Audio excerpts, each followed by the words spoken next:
Сайн байна уу? Менежер хэрхэн үнэт цаас хуваарлах талаар заавар бичлэгийг хүргэж байна. Менежер өөрийн иргэн нэвтэрч ороод зүүн талд байрлах төгсөл твшил цэсний баримт бичигдэл цэс рүү орно.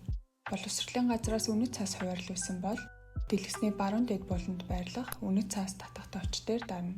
Дараах бичиг гарч ирээд үнэт цаасны жагсаалд орж ирэхгүй байвал боловсролын газартаа хэлнэ.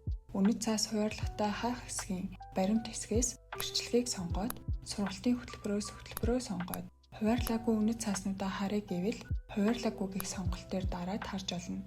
Тухайн хөтөлбөрт харгалзах сургалтын хөтөлбөрөө сонгоод хуваарлаагүй бүлгийг сонгуул тухайн хөтөлбөрт харгалзах үнэт цааснууд гарч ирнэ.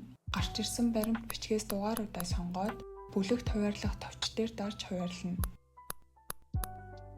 Хуваарлсан үнэт цааснууд маань аль бүлэгт хуваарлагдсан дараах байдлаар харагдана. Хэрвээ үнэт цаас буруу бүлэгт хуваарлагдсан бол үйлдэл хэсгийн баганд харгалзах бүлэг солих товч дээр дараад хуваарлах шинэ бүлгээ сонгоод бүлэг солих ногоон товч дээр дарна.